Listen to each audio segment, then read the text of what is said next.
Welcome to study hub.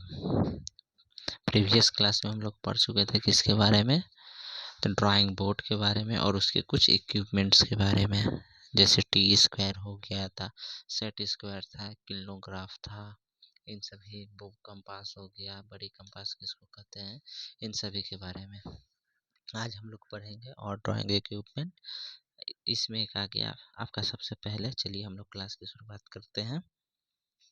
ठीक, drawing pencil. ठीक, drawing pencil की शुद्धता व सुंदरता अच्छे किस्म व ग्रेड की पेंसिल पर निर्भर करती है। ड्राइंग पेंसिल का ग्रेड पेंसिल पर लिखा होता है। ठीक, एच ग्रेड की पेंसिल हार्ड होती है। एच फॉर हार्ड हुआ तो एच ग्रेड की पेंसिल हार्ड होती है। ठीक, ये कहाँ से कहाँ तक मिलती है, तो एस से लेके 9S तक के ग्रेड में मिलती है। जो जो नंबर बढ़ता है पेंसिल हार्ड होती जाती है।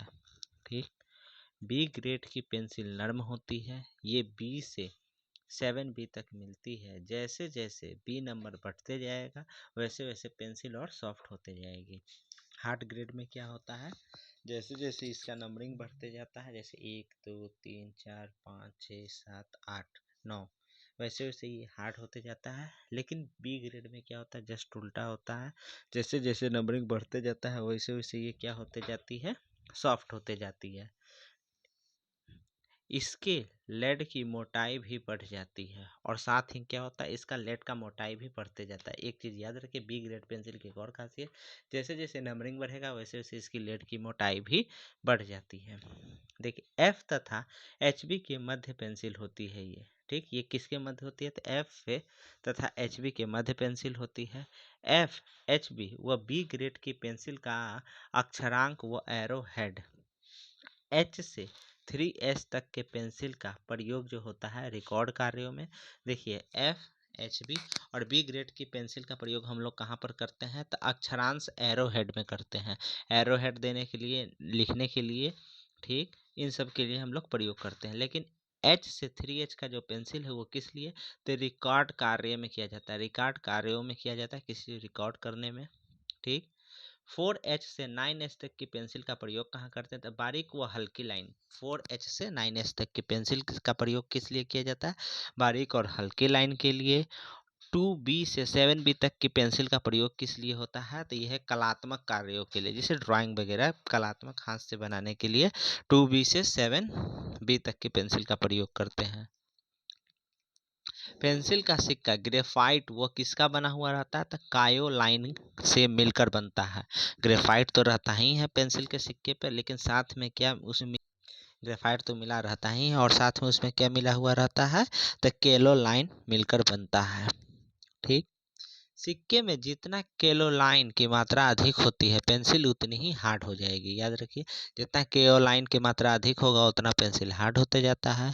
पेंसिल के ग्रेड का चुनाव प्रयोग कर किए जा रहे पेपर व लाइन के प्रकार के हमेशा निर्भर करेगा।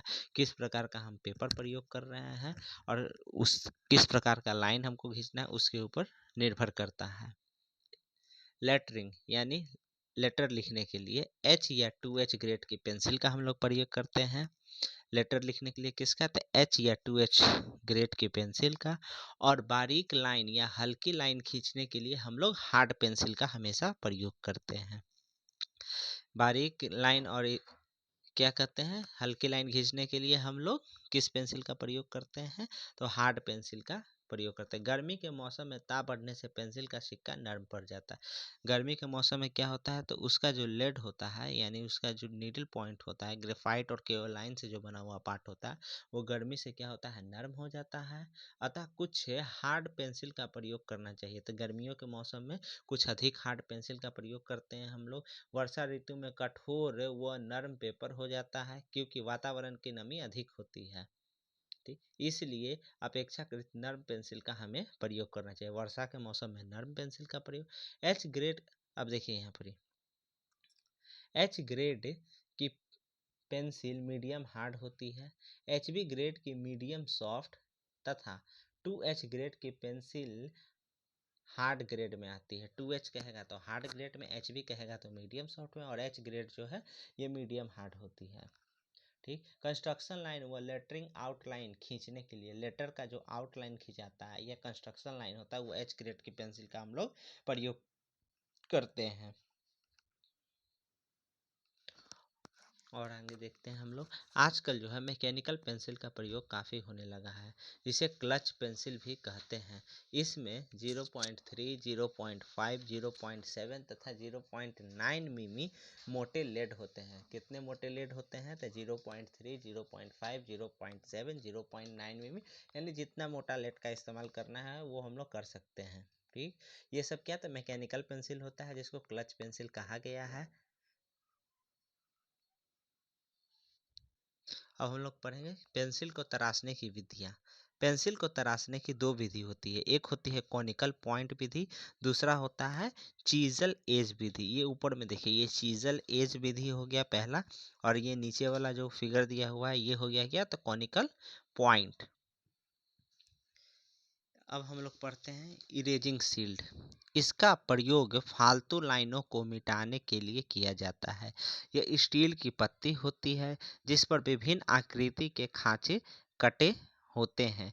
यह खांचे मिटाए जाने वाली लाइन या आकृति के अनुसरण होते हैं और इसे पेपर पर इस प्रकार रख कर मिटाया जाना वाली पेपर पर रख कर लाइन को अंदर कर दिया जाता है। ठीक, लाइन के ऊपर रखा जाता है और उसमें से जो लाइन आपको मिटाना है उसको मिटाते हैं। देखिए इरेजिंग शील्ड का आपको फ़ायदा क्या होता है। इरेजिंग शील्ड से फ़ायदा होता है कि मन चाहे जिस लाइन को मिटाना चाहे वही सिर्फ मिटा सकते हैं और अदर लाइन को कोई हानि नहीं पड़ती है ड्राइंग में।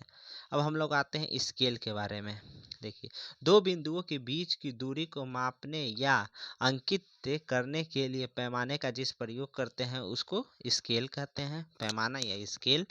ठीक, देखिए स्केल जो है लकड़ी, प्लास्टिक, स्टील या क्या सेलुलाइट के बने होते हैं। किसके होते हैं? तो सेलुलाइट के बनते होते हैं। याद रखिए स्केल किसके बनते हैं? लकड़ी, प्लास्टिक, स्टील या सेलुलाइट के बने होते हैं। स्केल का अनुपात जान लीजिए। स्केल जो है विभिन्न अनुपातों में पाया जाता है, 1:1, 1:2, 1:5, 1:10, 1:1000 इसमें उपलब्ध होते हैं। अब आते हैं फ्रेंच कर्व। देखिए फ्रेंच कर्व जो होते हैं इसका प्रयोग किस लिए होता है? तो देखिए, एक तो कर्व खींचने के लिए, तो उसके लिए तो हम लोग सर्किल बनाना हो तो कंपास से बना सकते हैं। ठीक, या फिर हल्का सा कर्व खींचना है तो वो हम लोग प्रोटेक्टर की मदद से भी कर सकते हैं। ठीक, लेकिन जब आपको अनचाहे यानी कि अव्यवस्थित इरेगुलर जब कर्व खींचना होता है, अव्यवस्थित कर्व, तो उसके लिए हम लोग किसका करते हैं? तो फ्रेंच कर्व का प्रयोग करते हैं। फ्रेंच कर्व हमेशा किसमें? तो ये प्लास्टिक के बने होते हैं और ये 10 के सेट में मिलते हैं। कितने के सेट में ये मिलते हैं? 10 के सेट में। अब आते हैं ड्राफ्टिंग टेम्पलेट के बारे में। ड्राफ्टिंग टेम्पलेट किसको कहते हैं?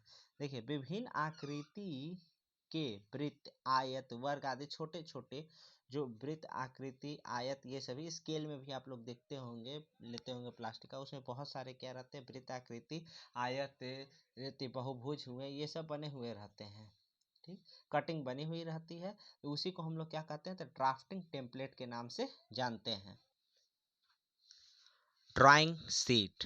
देखिए, पहले हम लोग ड्राइंग बोर्ड के बारे में पढ़ चुके थे, अलग अलग साइज में होते हैं ड्राइंग बोर्ड, ये सब पढ़ चुके थे। अब हम लोग किसके बारे में पढ़ेंगे? ड्राइंग शीट के बारे में पढ़ेंगे। ड्राइंग बनाने के लिए अच्छी क्वालिटी के ड्राइंग पेपर का होना अति आवश्यक होता है। क्या? ड्राइंग बनाने के लिए हमें अच्छे पेपर की जरूरत पड़ती है। अच्छी ड्राइंग तभी बनेगी जब पेपर की सतह समतल होगी, पेंसिल से लाइन साफ व तीखी खींची जा सके, स्याही न फैले तथा काम के समय कागज मैला न होना चाहिए। हम लोग कभी कभार देखते होंगे ड्राइंग से वाइट पेपर लेते हैं, बहुत जल्दी गंदा हो जाता है, तो वो सब नहीं होना चाहिए। ये एक अच्छे ड्राइंग शीट की पहचान होती है। और देखिए ड्राइंग शीट का चुनाव कैसे होता है। एक रिम ड्राइंग शीट का भार लगभग 27 किलो से 46 किलोग्राम तक होता है। कितना? एक रिम यानी एक जो रिम रहता है, यानी कि सर्किल रोलर में जो लिपटा हुआ पेपर रहता है, उसका वजन कितना होना चाहिए? 27 किलोग्राम से 46 किलोग्राम तक होना चाहिए। इससे कम भार की जो भी ड्राइंग शीट होगी वो क्या होगी? तो घटिया होगी। अब देखिए, भारतीय मानक संस्था के अनुसार ड्राइंग शीट के साइज को निम्न प्रकार के होते हैं। किस प्रकार के हैं ड्राइंग शीट के? देखिए, इसमें आपको टोटल कितने, तो इसमें टोटल आपको 6 प्रकार के ड्राइंग शीट का उल्लेख किया हुआ है। इसमें बहुत सारे हो जाए लेकिन 6 ही प्रकार के ड्राइंग शीट है। देखिए पहला साइज आता है A0। ठीक, दो चीज़ में ये रहते हैं, एक ट्रिम्ड एक अनट्रिम्ड। तो हमेशा ट्रिम्ड वाला ही पूछा जाता है, अनट्रिम्ड बहुत ही कम पूछता है। हम लोग जिसका प्रयोग करते हैं वो ट्रिम्ड पेपर का ही प्रयोग करते हैं। सुनिए A0 साइज में ट्रिम्ड साइज इसका होता है 841 गुने 1189 mm। ठीक, 841 इंटू 1189 mm।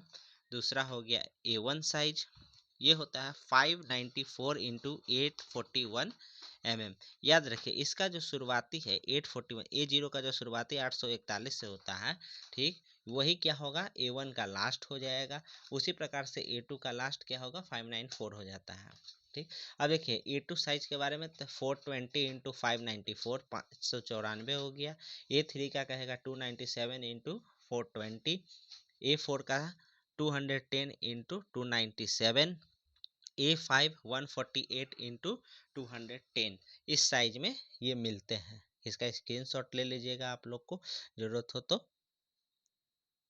अब देखिए ड्राइंग शीट से कुछ महत्वपूर्ण बातें नीचे दी गई हैं। ठीक, A1 जो साइज होता है, जो 594 इंटू 841 जो होता है 841 A1 साइज की सीट इम्पेरियल साइज कहलाती है। इस सीट को हम लोग किस नाम से जानते हैं, तो इम्पेरियल सीट या इम्पेरियल साइज कहते हैं।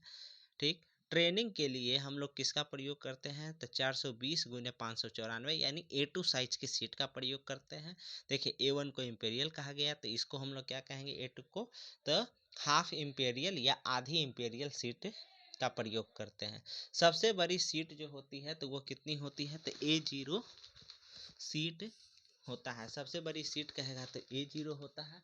इसका क्षेत्रफल क्या होता है, तो इसका क्षेत्रफल 1 वर्ग मीटर के बराबर हो जाता है। कितना होता है, तो 1 वर्ग मीटर के बराबर होता है। ठीक, इसकी लंबाई व चौड़ाई का अनुपात कहा जाए तो 1:√2 में होगा। ठीक, A0 की लंबाई चौड़ाई का अनुपात क्या होता है, तो 1:√2 में होता है। अब आते हैं ट्रेसिंग पेपर व ट्रेसिंग क्लॉथ। क्या, ट्रेसिंग पेपर पतला होता है जिसका प्रयोग ड्राइंग की ट्रेसिंग बनाने के लिए किया जाता है। ट्रेसिंग क्लॉथ भी काफ़ी पतला कपड़ा होता है जिसे ट्रेसिंग करने के लिए किया जाता है। तो याद रखिए ट्रेसिंग क्लॉथ या ट्रेसिंग पेपर का भी ड्राइंग के लिए हम लोग प्रयोग करते हैं। अब हम लोग पढ़ते हैं ड्राफ्टिंग मशीन। देखिए जितने भी हम लोग पीछे इक्विपमेंट पढ़ चुके हैं वो सभी किस में आ जाएंगे, तो ड्राफ्टिंग मशीन। इस एक ही मशीन से T square, set square, protractor, scale आदि सभी का प्रयोग काफ़ी आसान व सुविधाजनक हो जाता है। इसमें सभी क्या रहते हैं, बने हुए रहते हैं ड्राफ्टिंग मशीन। चलिए अब हम लोग सभी इक्विपमेंट पढ़ चुके हैं। अब आते हैं हम लोग लेटरिंग, जिसको क्या कहते हैं, अक्षरांक कहते हैं। देखिए लेटरिंग, ड्राइंग के लेटरिंग की भी एक प्रक्रिया होती है। ये बहुत बार प्रश्न इससे आ चुके हैं और पूछे भी जा चुके हैं। इंजीनियरिंग ड्राइंग के अक्षरांश अर्थात लेटरिंग की बहुत महत्व होता है। ठीक, सही आकार व सही स्थान पर अक्षरांक का ड्राइंग में बहुत महत्वपूर्ण स्थान है। ड्राइंग में विमाएँ व कई प्रकार के नोट्स अक्षरांश से ही दिए जाते हैं। ठीक, अक्षरांश ABCD Z तक या अंकों में 0 से 9 को लिखने की विधि अक्षरांक कहलाती है। देखिए ABCD नेमिंग दे दिए, नेमिंग देने को ही मेन जो है अक्षरांक कहा जाता है। अक्षरांक के प्रकार, अक्षरांक जो होते हैं मुख्यतः 3 प्रकार के, गोथिक, रोमन और मुक्त। गोथिक, रोमन और फ्री हैंड लेटरिंग होता है। गोथिक अक्षरांश, इस शैली में अक्षर समान मोटाई के होते हैं। क्या होता है, सभी अक्षर की समान मोटाई होती है। इन्हें लंबे रूप में या किसी कोण पर झुका कर लिखा जाता है। इसको गोथिक लेटरिंग कहते हैं। ये आमतौर पे 7:4 या 5:4 में लिखे जाते हैं। 7:4 या 5:4 में। 7:4 का मतलब कि हाइट जो इसका ऊंचाई होगा वो 7 होगा और चौड़ाई जो होगा वो क्या होगा, 4 होगा। ठीक, देखिए याद रखिए लेटरिंग में जो है एक जो है वो क्या 7:1 में लिखा जाता है, क्योंकि एक जो है पतला लिखा जाता है। इसी कारण ये क्या था 7:1 के रेशियो में लिखा जाता है। एम और डब्ल्यू जो रहता है इसको 7:5 के रेशियो में हम लोग लिखते हैं। किसमें? तो 7:5 के रेशियो में। एम डब्ल्यू याद रखिए अक्षर किस में लिखा जाता है? तो 7:5 के रेशियो में लिखा जाता है। और शेष जितने भी लेटर होते हैं वो 7:4 या 5:4 में हम लोग लिखते हैं। लिखने के अनुसार भी ये देखिए दो किस्म के हो जाते हैं। पहला तो सिंगल स्ट्रोक लिखते हैं, ठीक, और दूसरा होता है डबल स्ट्रोक। सिंगल स्ट्रोक में जो पेंसिल का लेड है उसी की मोटाई पे वो रहता है, और डबल स्ट्रोक में क्या होता है, ग्राफ बनाकर इसको हम लोग लिखते हैं। तो हमेशा डबल स्ट्रोक जो लिखा जाएगा किस पे लिखा जाएगा? तो उसको ग्राफ बनाकर हम लोग लिखेंगे। डबल स्ट्रोक हो गया। देखिए रोमन अक्षरांक इसके बाद आते हैं, ठीक। इस पद्धति में अक्षरों को मोटी व बारीक के रेखाओं के मेल से बनाया जाता है, रोमन। अब आते हैं फ्री हैंड। फ्री हैंड के बारे में देखिए, फ्री हैंड जो हो गया, बिना किसी उपकरण के प्रयोग के केवल पेंसिल का प्रयोग करके इसे लिखते हैं, ठीक। अक्षर इस प्रकार के अक्षर को हम लोग मुक्त हस्त अक्षर कहते हैं। झुके हुए अक्षरों के इटैलिक लेटर कहते हैं, ठीक। जैसे गॉथिक इटैलिक, रोमन इटैलिक आदि अक्षरों को क्या होता है, तो दाएं ओर 15 डिग्री के कोण पे, याद रखिए एक इटैलिक अक्षर होता है, उसमें गॉथिक इटैलिक भी कहते हैं या रोमन इटैलिक, ये सब में लिखा जाता है। इसमें हमेशा क्या होता है, तो दाईं ओर से 15 डिग्री के कोण पे झुका के लिखते हैं इस अक्षर को। अब देखिए इंडियन सिस्टम के अनुसार अगर देखा जाए तो मानक ऊंचाई कितनी होनी चाहिए अक्षरों की, तो √2 के क्या होना चाहिए, तो √2 के ऊंचाई के प्रोग्रेसिव अनुपात में ये पाए जाते हैं। अब हम लोग पढ़ेंगे इससे संबंधित कुछ प्रश्न आपको करवा देते हैं। अब इससे संबंधित कुछ प्रश्न देखते हैं। पहला, टी स्क्वायर के इस भाग से ड्राइंग शीट के किनारों के समांतर लगाई जाती है। क्या होता है, ड्राइंग शीट के किनारे के समांतर लगाई जाती है। किस भाग को? देखिए ब्लेड जो रहता है तो उसको क्या करते हैं हम लोग, तो ड्राइंग शीट के किनारों के समांतर लगाते हैं।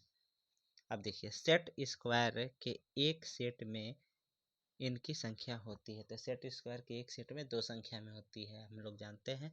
एक होता है 45 का और 90, दूसरा होता है 30 60 90। नीचे देखिए निम्न में से कौन समूह जो है सेट स्क्वायर का नहीं है, तो देखिए हम लोग 2 के बारे में जानते हैं। 2 के सेट में 30 60 90, 45 45 90, 15 75 90 नहीं होते हैं। सेट स्क्वायर का प्रयोग किस कार्य के लिए किया जाता है? सेट स्क्वायर का प्रयोग जो होता है हम लोग किस कार्य के लिए करते हैं, तो सेट स्क्वायर का प्रयोग दी गई रेखा के समांतर लाइन खींचने और टी स्क्वायर के साथ वर्टिकल लाइन खींचने के लिए भी हम लोग करते हैं। टी स्क्वायर के साथ वर्टिकल लाइन और ऐसे दी गई रेखाओं के समांतर लाइन खींचने के लिए, लेकिन यहाँ पर समांतर लाइन ही होगा, होता तो दोनों है लेकिन समांतर लाइन ज़्यादा लेता है। नेक्स्ट, इसका प्रयोग 0 डिग्री से 180 डिग्री या 360 डिग्री तक के कोण बनाने या मापने के लिए किया जाता है। किसका? तो हम लोग प्रोटेक्टर का प्रयोग करते हैं। 0 से 180 या 360 डिग्री के प्रोटेक्टर का प्रयोग करते हैं। बड़ी कंपास से अधिकतम व्यास के वृत्त खींचने में कंपास में इसमें लगाया जाता है। देखिए बड़ी कंपास 120 मिमी का वृत्त खींच सकता है, लेकिन उससे अधिक का खींचना हो तो उसमें हम लोग क्या लगाते हैं, तो लेंथिंग बार के बारे में बताए थे आपको, वो लगाते हैं। इस उपकरण का प्रयोग किसी लाइन या चाप को समान भागों में बांटने या किसी माप को स्थानांतरित करने के लिए किया जाता है। किसका? तो डिवाइडर का। डिवाइडर का नाम है क्या होता है, डिवाइडेड, ठीक। देखिए इसका क्या करते हैं, मान लीजिए किसी लाइन या चाप का हम वहाँ से एथी ले लेते हैं, नाप लेते हैं, डिवाइडर, उसको स्केल में नाप सकते हैं। 120 मिमी के वृत्त खींचने के लिए किस उपकरण का? तो बड़ी कंपास। 120 मिमी बड़ी, 120 से ज़्यादा कहेंगे तो उसमें लेंथिंग बार लगा के प्रयोग कर लेंगे। वृत्त खींचने के लिए कंपास को इस दिशा में घुमाया जाता है, तो हमेशा क्लॉकवाइज दिशा में, एंटी क्लॉक कभी नहीं, क्लॉकवाइज दिशा में हमेशा घुमाना चाहिए, ठीक। टेक्निकल ड्राइंग में पेंसिल का चुनाव किस आधार पे होता है, तो पेंसिल के ग्रेड पे होता है। हमेशा किस पे होना चाहिए, तो पेंसिल के ग्रेड पे। और हम लोग आते हैं सबसे नर्म पेंसिल का ग्रेड की होती है। सबसे नर्म पेंसिल आपको बताएं, बी ग्रेड की जितनी भी पेंसिल है नर्म है। जैसे जैसे उसका ग्रेडिंग बढ़ते जाएगा वैसे वैसे वो पेंसिल उतनी नर्म हो जाएगी। सबसे हार्ड पेंसिल का ग्रेड क्या होता है? सबसे हार्ड पेंसिल कहेगा तो 9H ग्रेड। जैसे जैसे एच मीन्स हार्ड हो गया, जैसे जैसे एच का ग्रेड बढ़ेगा वैसे वैसे पेंसिल हार्ड होते जाएगा। पेंसिल के लेड की हार्डनेस से किस पे निर्भर करती है? तो KO लाइन की मात्रा पे। जितना अधिक KO लाइन रहेगा उतना हार्ड पेंसिल होता है। कंस्ट्रक्शन लाइन खींचने के लिए किस ग्रेड का? तो 2H या 3H का हम लोग प्रयोग करते हैं। कंस्ट्रक्शन लाइन के लिए बताएं 2H या 3H का प्रयोग करते हैं। आउटलाइन खींचने के लिए किस ग्रेड की पेंसिल? तो आउटलाइन के लिए H हार्ड ग्रेड की पेंसिल का प्रयोग करते हैं।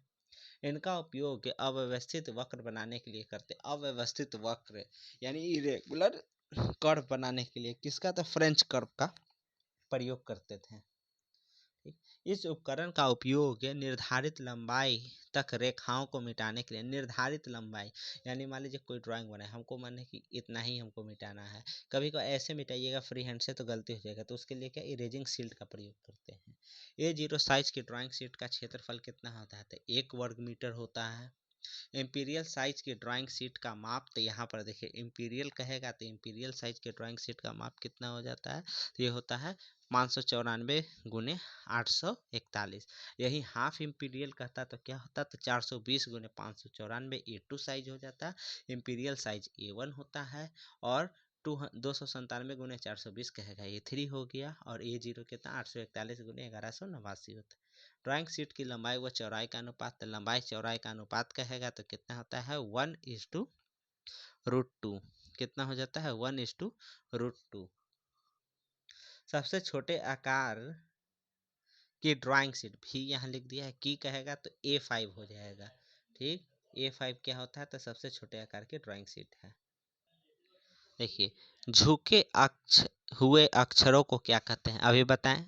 इटैलिक कहते हैं। कितना डिग्री पे? तो दाएं साइड में 15 डिग्री के कोण पे ये झुके रहते हैं। झुके अक्षरों को इटैलिक कहेंगे।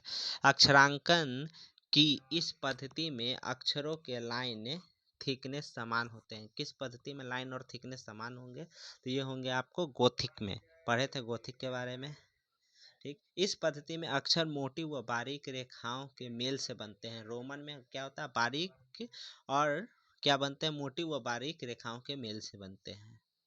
ठीक, देखिए 9609/1983 के अनुसार अक्षरों की मानक ऊंचाई इस संख्या के प्रोग्रेसिव अनुपात में होती है। हमेशा √2 के प्रोग्रेसिव अनुपात में। इटैलिक अक्षरों के को किस डिग्री के कोण पे झुकाया होता है? तो 15 डिग्री, दाएं साइड से 15 डिग्री।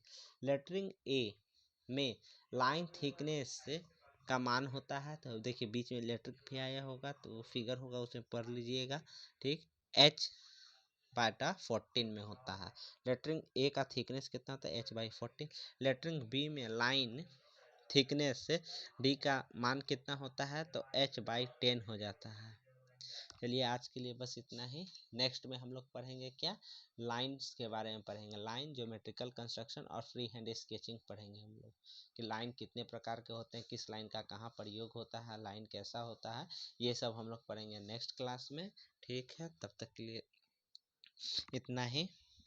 जो नए हैं यहाँ पे वो चैनल को सब्सक्राइब कर देंगे, और जो पुराने हैं वो लाइक और शेयर करें इसको। Thank you.